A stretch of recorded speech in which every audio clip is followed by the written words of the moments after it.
ఓం శ్రీ గురుభ్యో నమ. గం గణాధిపతయే నమ. శ్రీ తులసి ఛానల్ నుండి నేను మాట్లాడుతున్నాను. ఈరోజు మనము ఏప్రిల్ 2026 మాస ఫలితాలలో అంతర్భాగంగా ఈ యొక్క ఏ రాశిలో ఏ గ్రహం ఉందో చూసుకున్నట్లయితే గురువు వచ్చేసి వక్రచారం చేసి మిథునంలో ఉన్నారు. కేతువు శుక్రుడు కలిసి ఇక్కడే మనకు ఈ యొక్క సింహరాశిలో సంచరిస్తున్నారు. రాహువు బుధుడు వచ్చేసి కుంభరాశిలో సంచరిస్తున్నారు. రవి కుజ శనులు వచ్చేసి మీనరాశిలో సంచరిస్తున్నారు. శుక్రుడు వచ్చేసి మేషరాశిలో సంచరిస్తున్నారు. కుంభరాశి కుంభలగ్నం వారికి తీసుకున్నట్లయితే మీ రాశిధిపతి మీకు ఈయన ఏళ్ళనాటి శని ప్రభావంతో 2వ ఇంట్లో ఉన్నారు.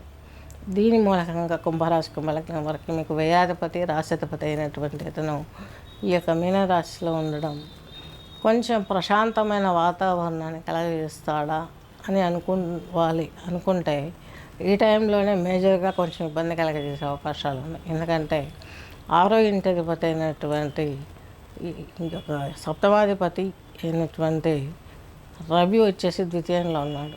అలాగే మీకు దశమాధిపతి, అలాగే 3వ ఇంటిపతి, 3వ ఇంటి అయినా అంటే తృతీయాధిపతి ఈయన వచ్చేసి కుజుడు చాలా బలంగా ఉన్నారు మీనరాశిలో.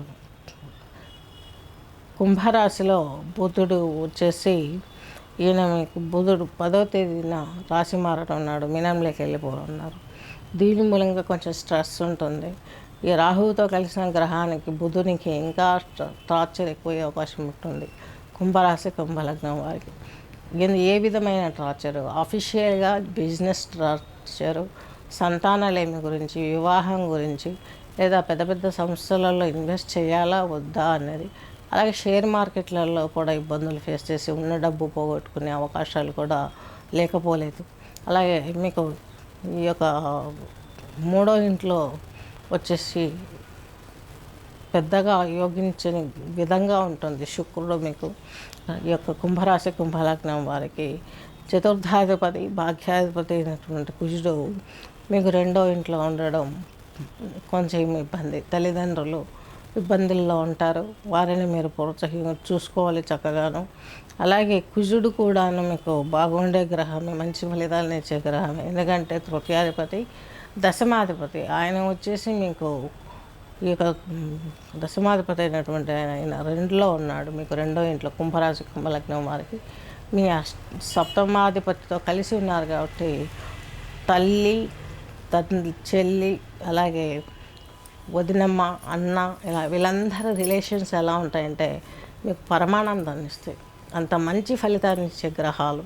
స్పష్టంగా చెప్పాలంటే మీరు ఏ డెసిషన్ తీసుకున్నా వాళ్ళు దాన్ని నో చెప్పరు, ముందుకు మిమ్మల్ని వెల్లడిస్తారు. అదే మీకు భగవంతుడు ఇచ్చినటువంటి గొప్ప అభివృద్ధి. అలాగే మీకు ఈ యొక్క ఈ సంవత్సరం తీసుకున్నట్లయితే ఈ సంవత్సరం కాదు, జూన్లోపే మీరు సంతానం పొందే అవకాశం భగవంతుడు ఇస్తాడు. ఆ యొక్క థాట్ మీలో వస్తుంది. ఆ పిల్లలను మనం టయానికి పిల్లల్ని కనాలి, ఈ అవేర్నెస్ పెరిగిపోతుంది. తద్మూలకంగా సంతానానికి కూడా మీకు భగవంతుడు ఫలాన్ని ఇచ్చే అవకాశం మీరు గుర్తుపెట్టుకొని మీ జీవితాలను మీరు ఆనందింపజేసుకోగలరని ఆశిస్తూ స్వస్తి.